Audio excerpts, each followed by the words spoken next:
Medina শরীফ live বলে করবে ইউটিউবে সরাসরি লাইভ পাবে। এখনকার ভিডিও চলছে, অটোমেটিক লাইভ চলছে, এখানে যেন লাইভ চলছে ওখানে লাইভ 24 ঘন্টা। আপনি এই মুহূর্তে এখন ওনার শেষ ওদের মাগরিবের সময় কিছুক্ষণ পরে মাগরিবের আযান কথা বুঝতে পেরেছেন? ওখানে যে একটু মাশাআল্লাহ আপনি করে দেখুন, যিনি ইমাম সাহেব নামাজ পড়াচ্ছে তাকে ক্যামেরার সামনে দাঁড়িয়ে নামাজ পড়াতে হয়। কিন্তু তাহারিমা তাহলে ভুল মানে মদিনা শরীফের ইমাম, মক্কা শরীফের ইমাম ভুল তুমি এক বলেছি। তোমার শিক্ষা কতটা না তুমি বাংলা চিনছো, তোমার কথাটা আমি এই কথা আমাদের বুঝতে পারছি। চিন্তার পরিবর্তন শয়তানের বিভিন্ন কলকৌশলের মাধ্যমে শয়তান আল্লাহর কাছে চেয়েছে আমি মানে আল্লাহকে বিভিন্ন প্রসেসিং করে ধোঁকা অর্থাৎ শয়তান এখানে জান্নাতে মারা গেছে। কথা বলছেন না কেন? জান্নাতে তো রাসূল ছাড়া সবার নেবে কে? শয়তান। তাহলে ও যে বক্তা বা ও যে আলেমের রূপ নিয়ে শয়তানের যে আসল কাজটা করছে না তার কাজে রাখছে, ওটা ধরবেন কি করে? এবার আলোচনায় আসবে। ও যে ইবলিস ও ধরতে পাওয়া যাবে কি করে? ও শুধু বলে কি করে মেরা মারা যুগেরা মেরা মারা বর্তমান শিলা বলেলা আলোচনা বলবো আমি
আপনি যে না হকের কেসটায় আছেন, আপনার একজন শায়েখের নাম করে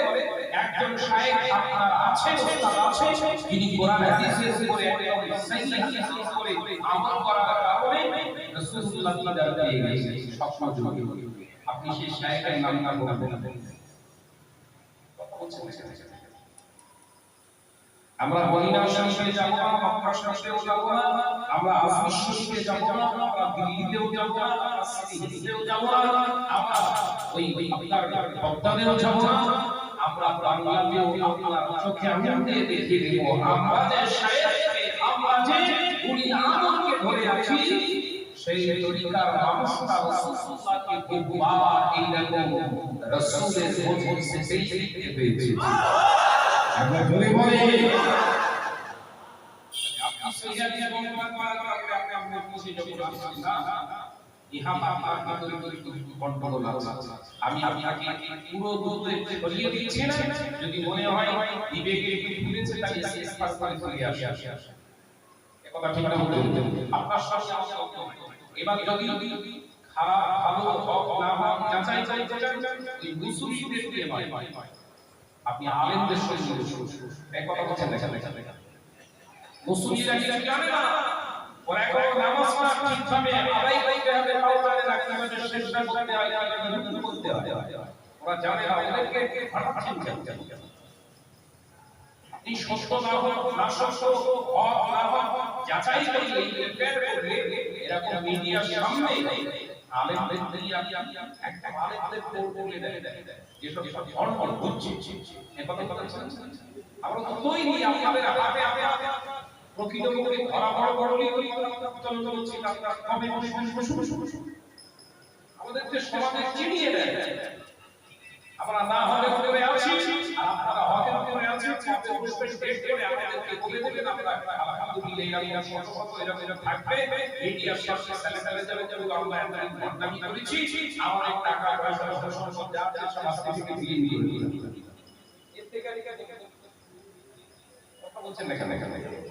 এর পরে ওরা কি বলেন যে না মাওলানা আলেমদের সাথে আমরা গুণাগারে জানবো আমরা আমাদের পুত্র জ্ঞানের দ্বারা করছি আপনি নিশ্চিত বিয়াতে ভুগছেন আল্লাহ পাক আপনাকে হিদায়াত দান করুন কাফের মুদ্দাদের শব্দ আমি মানতে পারবো সুস্থ মন সুস্থ শরীর সুস্থ বিবেক মানুষের সঙ্গে আলোচনা করতে চাই অসুস্থতার উপরে কথা ভালো হয় আল্লাহ পাক আমাদের বুঝিয়ে তৌফিক দান করুন আমিন আর আলহামদুলিল্লাহ মেরা দরে আলিমোগেরা তফসীরে হযরত ইমাম হুসাইন রাদিয়াল্লাহু তাআলা আনহুকে শহীদ করে দিয়েছিলেন তারা টুপিওয়ালা দাড়িওয়ালা চুলওয়ালা কোরআন পড়নেওয়ালা হাদিস বর্ণনাকারী তারাও ছিল নামাজ পড়নেওয়ালা এই লোকেরা বহু মুসলমানের ভিতরে আবার দেখতে পাওয়া যায় কিছু ইমাম সাহেব মওলানা সাহেব বেরিয়েছে যারা ইয়াজিদের পক্ষ নিয়ে কথা বলে তারা বলে ইয়াজিদকে ফাঁসি দেওয়া যাবে না ইয়াজিদকে দর্শন যাবে না ইয়াজিদকে ইমামে হুসাইন রাদিয়াল্লাহু তাআলা আনহুকে শহীদ করে তিনি দিলেন তাদের কথার দ্বারা ইমাম সাহেব মওলানা সাহেবের কথার দ্বারা পাওয়া যায় কিছু তারা ইয়াজিদের সঙ্গে কথা বলে আসছে ইয়াজিদ যে কোনো বড় চলে বাঁচাতে চাইছে বাবা ঠিক তারা ইয়াজিদকে বলে ইমাম হুসাইনকে হত্যা করে তিনি ষড়যন্ত্রে তিনি ছিলেন না ভাই আমি আপনাদের এই ভাবরে জলসা করতে এসেছি আপনারা দাওয়াত দিয়েছেন আমি এসেছি উচিত আমাকে আমন্ত্রণ করেছেন যখন আমি এসেছি আমাকে মেহমানদারি করবেন আমি আসলাম ঘরে সুন্দর করে বসার জায়গায় যতটুকু আপনার থাকবে যতটুকু আপনার স্বচ্ছতা যতটুকু আপনার অবকাশ আছে সেটা করতে শুরু করলেন কিছু না দিতে পারলে দাওয়াত যখন করছেন সেটা খারাপ হয় বাবু ব্যবহার করতে এটাই তো আশা করা যায় হযরত ইমাম হুসাইনকে আমন্ত্রণ করলেন কুফা ভালো করে বুঝে নেন আমন্ত্রণ করলেন কুফা একটা দুটো নয় বহু চিঠি দিয়েছে 70টার উপরে চিঠি কিতাবে এসেছে আমাদের চিঠি হযরত ইমাম হুসাইনকে আসতে বলেছেন মুসলিম বিন আকিল রাদিয়াল্লাহু তাআলা রাসূলের একজন শিষ্য সাহাবী হুজুরকে ওখান থেকে ইতিফাকে এসে সব ওই দায়িত্ব পরিবেশটা থেকে চিঠি দিলেন ভাই যারা অসুবিধা নেই ইতিফাকে আসার জন্য অনুমতি যেটা সত্য মিলে কিন্তু এই চিঠিটা ছেড়ে দেওয়ার পরেই হযরত মুসলিম বিন আকিলকে ওরা ষড়যন্ত্র করে কারা ইয়াজিদের বাহিনী এসে তাকে হত্যা করা শহীদ করে দিল তাহলে মুসলিম বিন আকিল নেই চিঠিটা কি মুসলিম বিন আকিল নেই চিঠিটা ছেড়ে দিয়েছে চোদ্দ চিঠি ইমাম হুসাইনের কাছে যখন পৌঁছে গেছে চিঠি মুসলিম বিন আকিল দ্বিতীয় চিঠি দিয়ে দিয়েছে সেই উত্তর দেওয়া হলো হযরত সাইয়েদনা ইমাম হুসাইন রাদিয়াল্লাহু তাআলা যখন পেলেন সাথী সঙ্গে চিঠি দিয়ে বেরিয়ে পড়লেন তারপরে দাওয়াত করা হয়েছে হযরত ইমাম হুসাইন রাদিয়াল্লাহু তাআলা যখন আসছে পূর্বে একটি জায়গা আছে চুলাম নদী ইংরেজিতে ইনফিল্ট্রেটেড নদী বলা হয় এই চুলাম নদী আপনার চুলাম নদী বাংলাদেশে কারবালার ময়দানে হিন্দুরা যখন আসেন চুলাম নদী চলে চুলাম নদীর পাশে সঙ্গে সঙ্গে সমস্ত আব্দুল্লাহ বিন জিয়াদের বিরাট একটা বাহিনী টোটাল চুলাম নদীটাকে ক্রস করে দিয়ে ব্যারিকেড করে দিয়ে টোটালটাই ঘিরে ফেলেছে। আগেও বার করে দেওয়া হবে আর পিছনেও ঘিরে যেতে দেওয়া হবে। কথাটা বুঝছেন? হযরত সাইয়েদনা ইমাম হুসাইন বললেন, দেখুন আমরা জিহাদ করতে আসি, আমরা আপনাদের সঙ্গে জিহাদ করতে আসি, কথা বলতে এসেছি ইয়াজিদের সঙ্গে। ইয়াজিদকে আমার নানা জানের একজন সাহাবীর সন্তান, আমার সঙ্গে আমি কথা বলবো ইমাম হুসাইন কেন এই জন্য কথা বলবো, এখানে ফিতনা ফাসাদ জিহাদ করতে আসি, আমরা এসেছি আমাদের দুঃখ তারা কি আমি প্রশ্ন করব, আমার কাছে খালি জানতে চাই তিনটি আল্লাহ আমাদেরকে বলছি এই প্রশ্ন নাম্বার 1 হলো এটা আমার নানা জানের নীতি মিলে এই আকিদা হয়েছে। আমার নানা জান যে নীতিকে অবলম্বন করে খলিফা নির্বাচন করতে বলেছিলেন সেই কথা মেনে কি করেছে? যদি মেনে থাকে কিছু মানুষ কিছু মানুষ আপনাদের বিরুদ্ধে আপনার বিরুদ্ধাচার বিদ্রোহ হচ্ছে কেন? দ্বিতীয় প্রশ্ন আমি সৈয়দনা ইমাম হুসাইন আপনার কাছে জানতে চাইছি, এই যে নীতির উপরে আপনি খলিফাকে ঘোষণা করেছেন এটা কি প্রকৃতপক্ষে ইসলাম এর সমর্থন নেই কিনা? আব্দুল্লাহ বিন জিয়াদ বলেছে এই প্রশ্ন করা মানে ইয়াজিদ শেষ হয়ে যাবে, আর ইয়াজিদ যদি শেষ হয় আমাদের বন্ধ হয়ে যাবে। ভাইরা আমার যুবকেরা আলোচনা করতে দিলেনা হুজুরের আমল করে লাগে আল্লাহর মাহবুবানা হুজুর উপরে আমল হয়ে গেলে একদিন দুদিন তিনদিন অতিবাহিত হয়ে গেল, খাবার দিয়ে গিয়েছে নবী মানে ভাসাইনি রাদিয়াল্লাহু তাআলা শক্তিশালী সমস্ত সাহাবা হুজুররা বললে ও ভাই আমাদের খাবার নাই, আমার আল্লাহ তাআলাকে মুস্তাকিম কিন্তু আমাদের বিবি আমাদের সন্তান রয়েছে। ও ইমাম হুসাইন আপনি এই কাজ করুন, ওই সুরাতের পাঠটাকে একটু সরে যেতে বলে আমরা পুরা নদী বলে আমাদের বিবি ছেড়ে পুরা পর্যন্ত খেয়ে যাবো।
প্রয়োজনীয় যে যতটুকু দরকার ততটুকু এনেছে, নির্বিচারে সমস্ত শহীদ করে দিলেন। হুজুর কিবলা আমাদের সাকিনা রাদিয়াল্লাহু তাআলা পর্দার আড়াল থেকে আওয়াজ দিলেন, ও স্বামী কি শুনেন যে পড়ে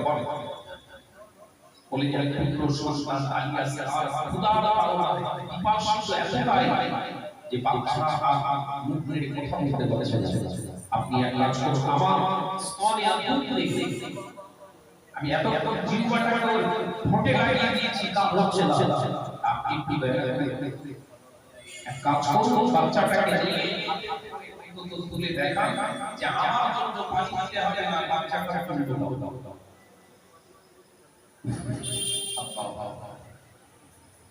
ভাইরা আমার যুবকেরা ছেলেরা বাচ্চারা শিলানো বলেরা হযরত ইমাম হুসাইন রাদিয়াল্লাহু তাআলা শুনে শুনে হাতে গলিয়ে তুলে তুলে বললে ও বাবাসী ও বাবাসী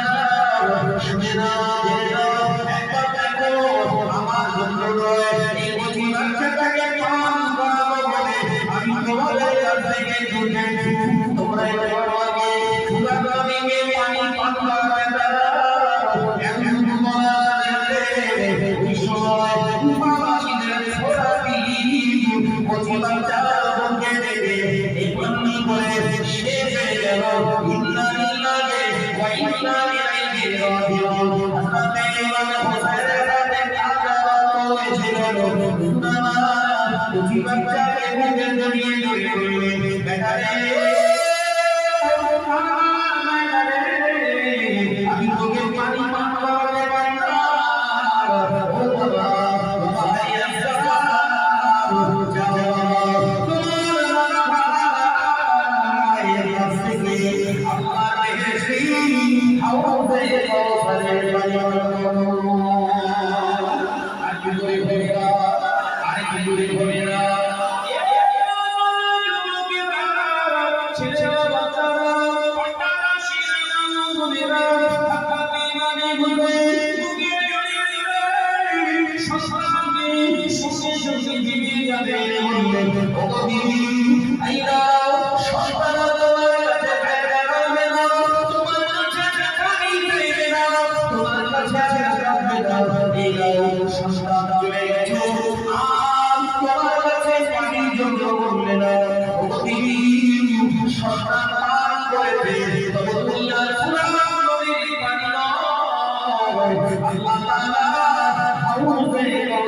ইমানের কমজোরিয়াতের ভিতরে জীবনযাপন করা আর ভাই ভাই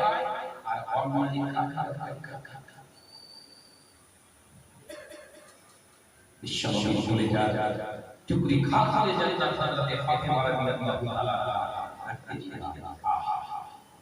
हाथे तलवार वीर विक्रम की तलवार सामने लगी गुफा पास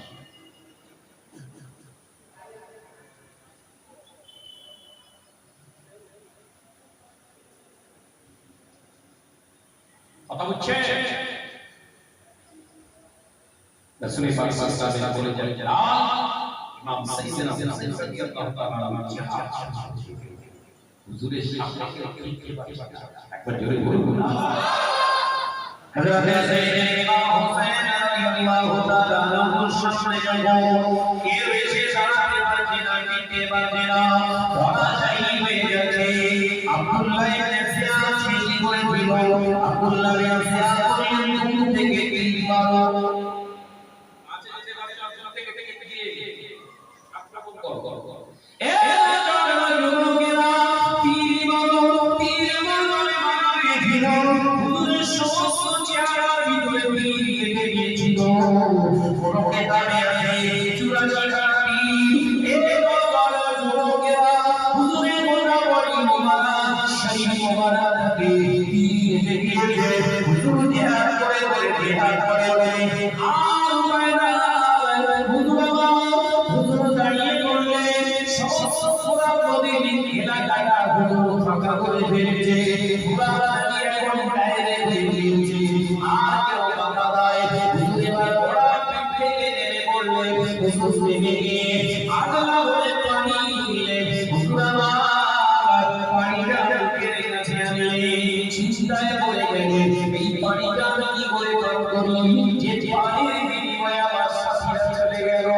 আমার চলে চলে গেল যে পানি এই ফোরাত নদীর পানিটা কথা বলতে পারে না কোটি বাচ্চা আমি ইমাম হোসেন বলি এই পানিটা আমি পান করি তাদের সঙ্গে ইনসাফি করা হবে এই ইনসাফি করাটা আমার মানা জানে না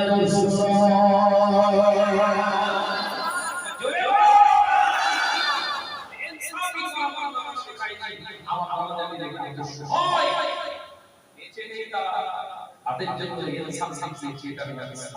একবার জোরে বলুন তিনি পেয়েছে যে ইনসাফ মেরে যে সব জমে খাওয়া ওর শরীরে ফটাফট আল্লাহর নামে চুপ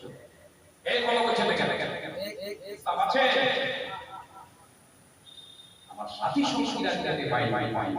এই বাদী পানিটা হাতে করে খেলাম প্রাণ রেখে পারে আমার নানা জানা জানে আমার খেতে দাঁড়িয়ে আমার নানা জানে শেখাই ভাই হযরত ইমাম হুসাইন হাতের আলোরে পানিটা ফেলে দিয়েছিলেন ও নওজওয়ান যুবকেরা হুজুর আমার এখান থেকে গোটা মুসলিম সমাজকে শিক্ষা দিয়ে দিয়েছে বাবা পৃথিবীর জমিনে যত কঠিন জায়গা হয়ে গেল পৃথিবীর জমিনে যত একটা সৃষ্টি সারা জায়গা পরিস্থিতি হয়ে গেল খবরদার ইনসাফ ভুলে যেও না মেরো না পৃথিবীর জমিনে যদি হক মেরে না পৃথিবীর জমিনে গিয়ে ইনসাফি করো সময় ইবাদত করে হবে না হায়াতের দিন এর কারণে জাহান্নামী করে দেবে এ বাজারে মুরব্বিয়া বলেনা আমি আলোচনা বোঝাতে পেরেছিলাম ওই সময় দেখতে পাওয়া যায় হযরত ইমাম হুসাইনের শরীরে খুন মোবারক ঝরে হুজুর বলতে দিয়েছে জমিনের উপরে আসিকা তলোয়ার